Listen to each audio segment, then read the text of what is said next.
letter from a Fulani headsman to Joe Biden concerning the ongoing crisis in Nigeria.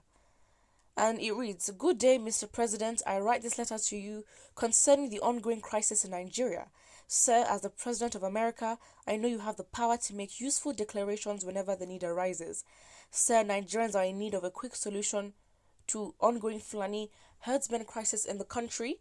The crisis has lasted for weeks, and I believe that you can put an end to the crisis. Sir, I want you to advise Igbos and Yorubas to stop attacking innocent Fulani herdsmen because everyone has the right to live wherever he or she wants. Sir, I want you to hold a meeting with our President Muhammadu Buhari on how to resolve the ongoing crisis in Nigeria." Wow. Even though yes, help is fine, we need all the help that we can get, but isn't it embarrassing? You are literally going to an outsider to help you talk to your own leader that's meant to lead your country on how to lead the country and make sure. Wow.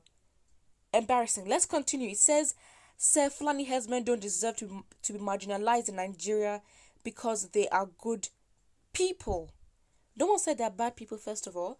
And two, yes, they are. The fact is that they are innocent Fulanis who are bearing the brunt of what their minority, well, what their people did. And obviously it's sad, but again, the fact is it wouldn't have been such a tribal issue if the government of the state or just the government in general had enforced the law. If someone does something bad wherever they are, wherever they come from in Nigeria, or when they did it, or the location they are at which they actually did the crime, they should be punished. And then because the government does not enforce these things properly and actually make sure these people are punished, it begs the implied meaning to Igbos and Yorubas makes it seem as though the government is on the side. But then it's not a far-fetched idea because consistently the government has been letting the northerners slide for heinous crimes that have been committed. So yeah, you have to understand where the people are coming from. It doesn't justify that they go kill innocent people and then this becomes a tribal war. But then if you're going to have another perspective, it already shows that it doesn't take much for the tribalism to jump out, and how honestly and truly in Nigerian house we don't necessarily like each other. Our ideologies are different.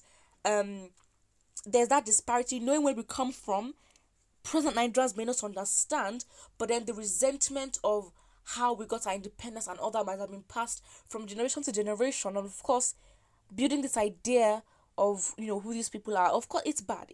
It's not the best thing, but you have to understand where the people are coming from, and that you should not be of course we can condemn that Yorubas should not be killing innocent or attacking, destroying businesses of innocent Fulanis, but really the pressure you should be applying is on the government, because that's actually the person or the system you're fighting against. Someone here says, with the Fulani, Boroboro are the best troublemakers. They killed human beings safe as a cow. They need to divide into 6 nations, period. Enough is enough. This is insane. The truth of the matter is that our Kingsman President Buhari can stop this crisis if he wants. Absolutely.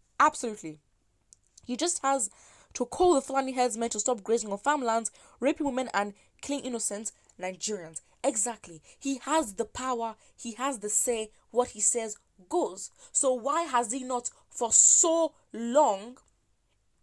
The man does not even reply. The country is hot and intense right now. It would do a lot of good if he came and acknowledged what is going on. Not necessarily come and give solutions at first, but then sort of, try to put things under control and be like, okay, fine. I can acknowledge that this has happened. I am aware. What is the next line of action? But he hasn't. And so it's like, are we still surprised that he will not react to these kind of things? Again, it's the people around him, it's him. The problem is him. The thing we need to fight and the actual enemy of progress is the government. And again, blaming Igbos and Yorubas, it's like we're deferring the actual focus and we're making the government is actually happy because they're deflecting. They don't want to be responsible and accountable for all these deaths and all these things that they're responsible for. Someone here says, so you're trying to say that the Fulani herdsman does not deserve to be marginalized, but you say that they don't have the right to kill, kidnap, carry guns and all that. And again, the fact, another thing that intensified the whole thing was that a governor from the northern part of Nigeria advised that because herdsmen are being marginalized and being attacked, they carry AK-47s for their self-defense. So he basically endorsed that idea, and you see how there's a difference. Again, if we're going to be attentive, we can. You see, if we're going to be attentive, we can see that these things happen, all these extra little, not little issues, but all these extra issues, drama, come up after a big event. After a big event where Nigerians are calling on the government to be responsible. So basically, all this is happening right after the hashtag Occupy Lekki Tollgate. And then after that happened, there was a fight that broke out in Oyo State, and then so many other things. So obviously the conversation then changes from the government taking responsibility to other issues that are happening around the country. And of course, it's intense. It is very traumatizing for Nigerians. And so our attention span is already made to be short because events are just happening here, there. It's very, very sad. It's very sad. But again, the main thing is we can't lose focus. These people absolutely know what they are doing. They lack shame, because if they had shame, they would make the country better for their image to look good. But they don't. And they know what they're doing. We have to understand the people that are in presidency now were instrumental in the Biafran War. They were there when Nigeria got their independence. Some of them are older than Nigeria itself. So they have the experience when it comes to implementing divisive tactics to control the public, opinion and all that. So when it comes to oppressing the public and, citizens, they know what they're doing. They understand the divisive tactics and, strategies to distract the people from what is actually going on, to deflect them from their responsibilities, to basically deflect them from their accountability that they have to be accountable for. So it's all very, very sad.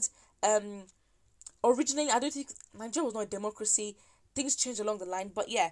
So this thing of democracy and how everyone's literally faking, that it's sad. It's absolutely sad. But at this point, someone here says Joe Biden can't help Nigeria. Again, I think one thing we need to learn is that we can't compromise.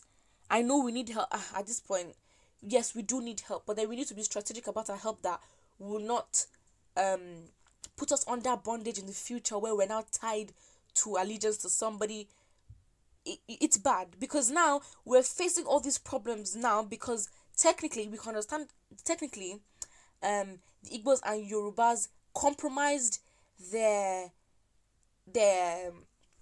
values. They compromised what they wanted because they wanted independence so badly that they budged to Fulanis being the head in terms of having more seats in the government and in the power table.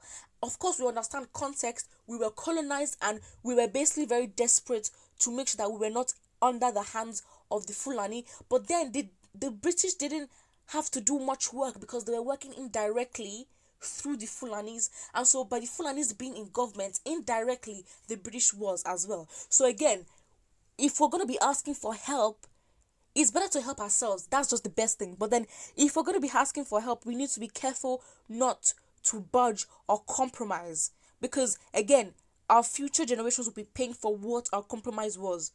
That is what it is. Put what you think about this in the comment section below. Do you believe Joe Biden will help? Do you believe he can help? Even though yes, America is rich, they do have the facilities to help, but can they? Put what you think, and do not forget to like and subscribe.